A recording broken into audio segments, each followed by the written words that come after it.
Alors, suite du cours sur les équations de droite. Donc, dans la vidéo équation de droite 3, on a appris à trouver le vecteur directeur d'une droite à partir de son équation cartésienne. Donc, une équation cartésienne, c'est quelque chose comme ça. Et on sait déterminer un vecteur directeur. Donc ici, par exemple, le vecteur directeur en abscisse, ça sera -3, et en ordonnée, ça sera 2.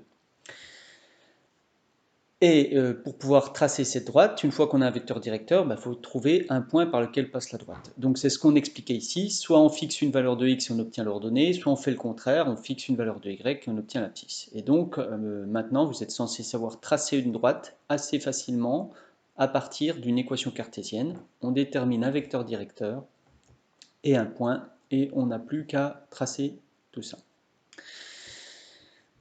Alors, maintenant, il y a deux cas particuliers à connaître pour les équations cartésiennes. Donc la forme générale d'une équation cartésienne, c'est ax plus by plus c égale 0.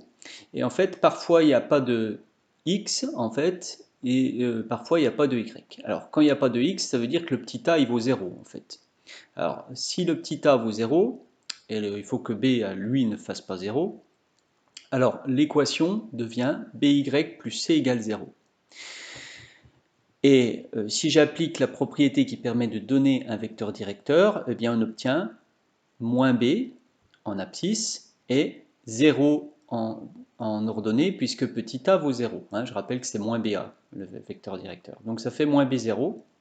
Et si je divise par moins b, vous savez que les vecteurs directeurs, vous pouvez multiplier par n'importe quel nombre ou diviser par n'importe quel nombre, ça reste un vecteur directeur. Donc on obtient simplement un 0. Donc si vous tracez un vecteur de coordonnées 1, 0, ça vous donne un vecteur dont la direction est parallèle à l'axe des ordonnées. Donc la droite, elle est parallèle à l'axe des abscisses, bien sûr. La droite, elle est parallèle à l'axe des abscisses, et quand c'est comme ça, on l'écrit sous la forme y égale k. Et ça correspond, vous l'avez peut-être vu l'an passé en troisième, à ce qu'on appelle une fonction constante. C'est une fonction affine constante. Alors un exemple pour que ce soit plus parlant, si j'ai 2y plus 4 égale 0, vous voyez il n'y a pas de x. Donc on va tout mettre pour obtenir y égale, comme c'est proposé ici. Donc ça me fait y égale moins 4 sur 2, ça fait y égale moins 2. Et donc c'est la droite parallèle à l'axe des abscisses, passant par l'ordonnée moins 2. En fait, c'est tous les points qui pourront redonner moins 2. Vous pouvez prendre n'importe quel point de cette droite, il vérifie bien l'équation qui est ici. Voilà, donc quand vous avez une équation cartésienne où il n'y a pas de x, vous savez que c'est une droite, ça correspond à une droite qui est parallèle à l'axe des abscisses.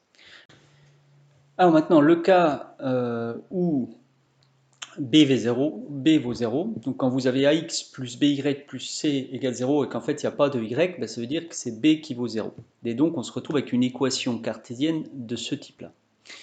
À ce moment-là, la propriété qui donne le vecteur directeur à partir de l'équation cartésienne nous dit qu'un vecteur directeur, c'est u de coordonnées 0, parce que b vaut 0, a, avec le a qui est là devant.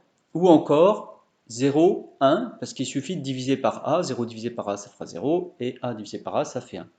Donc dans tous les cas, je vais obtenir un vecteur directeur qui a pour coordonnées 0, 1. Et donc ça fait une direction qui est parallèle à l'axe des abscisses. Donc la droite, pardon, parallèle à l'axe des ordonnées, oui, excusez-moi. Donc la droite qu'on obtient, elle est parallèle à l'axe des ordonnées, et on a l'habitude de l'écrire sous la forme x égale k. C'est toujours possible quand on est dans ce cas-là, c'est-à-dire quand il n'y a pas de y, si vous gardez le x d'un côté et que vous passez le reste de l'autre, vous allez obtenir x égale quelque chose, et à ce moment-là, la droite, elle est parallèle à l'axe des ordonnées, et elle passe au niveau de l'abscisse, mais elle parle de quelque chose en question. Exemple, soit D, la droite cartésienne qui s'écrit 3x moins 9 égale 0, il n'y a pas de y ici, donc j'obtiens 3x égale 9, ça me fait x égale 3. Eh bien, si on a une équation aussi simple que ça signifie que c'est une droite parallèle à l'axe des ordonnées qui passe par l'abscisse 3. Vous pouvez vérifier, vous pouvez essayer avec des points, n'importe quel point d'abscisse 3, que vous prenez n'importe où ici, il va vérifier l'équation de la droite. Voilà. Bien, alors maintenant on va voir ce que c'est que l'équation réduite d'une droite et plus spécifiquement un point très important, ce que c'est que la pente d'une droite, appelée aussi coefficient directeur. Alors, l'équation réduite d'une droite, c'est tout simplement écrire l'équation de la droite sous une certaine forme, qui est soit du type, ici vous voyez dans la propriété y égale mx plus p, soit du type x égale k. Alors, la propriété, elle dit que dans le cas où j'ai une droite qui est non parallèle à l'axe des ordonnées, eh bien, je peux obtenir une équation réduite de la forme y égale mx plus p, avec m et p qui sont des réels. Et dans le cas où j'ai une droite qui est parallèle à l'axe des ordonnées, ben, l'équation de la droite devient x égale k, c'est ce qu'on a vu dans le cas particulier précédent, ici, quand on obtenait x égale 3 par exemple.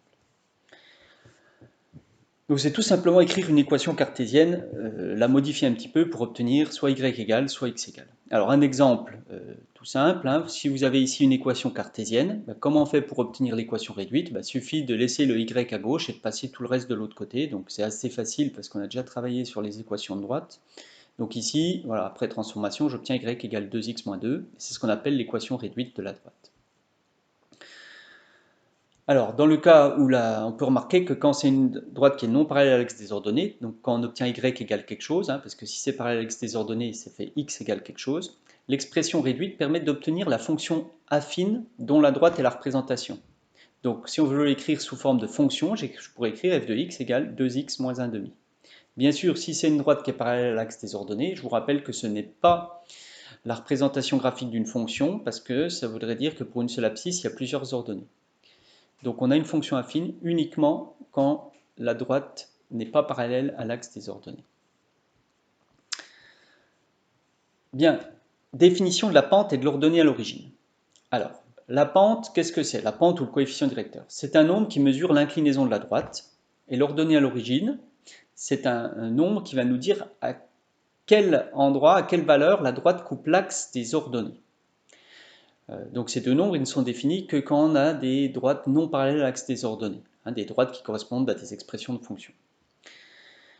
Alors, où est-ce qu'on va trouver cette pente et cette ordonnée à l'origine? On les voit directement, très simplement, quand on a une équation réduite, c'est dit ici dans la définition, y égale mx plus p, la pente, ça correspond à m et l'ordonnée à l'origine à p. Donc c'est ça qu'on appelle la pente et l'ordonnée à l'origine, c'est le p. Et donc, on va voir ce que je vous racontais à l'introduction, c'est-à-dire que le m, en fait, il correspond à l'inclinaison de la droite, et le p correspond à l'endroit où la droite coupe l'axe des ordonnées. Alors, quelques exemples pour trouver la pente et l'ordonnée à l'origine. 3x moins 5, la pente, c'est le nombre qui va avec x, qui est devant x en multiplication, donc c'est 3. L'ordonnée à l'origine, c'est le nombre qui est à côté, c'est moins 5. Y égale moins x plus 1,5, attention, la pente ici, c'est bien moins 1. Et p égale 1,5. Quand j'ai y égale x, quel est le nombre qui va avec x ici? Eh bien, en fait, c'est 1 fois x. Quand, vous voyez, quand c'est 3 fois x, c'est plus facile de dire 3, mais quand il y a x tout seul, c'est 1. Donc la pente, c'est 1, et l'ordonnée à l'origine, il n'y en a pas. Donc à ce moment-là, c'est que c'est 0. Et ici, ça correspond en fait à une fonction linéaire. Quand vous avez y égale 7, qui correspond à une fonction constante, il n'y a pas de x. Ça ne veut pas dire qu'il n'y a pas de pente, mais simplement, ça voudrait dire que le m vaudrait 0. Et le p, lui, vaut 7. Voilà, suite dans une prochaine vidéo.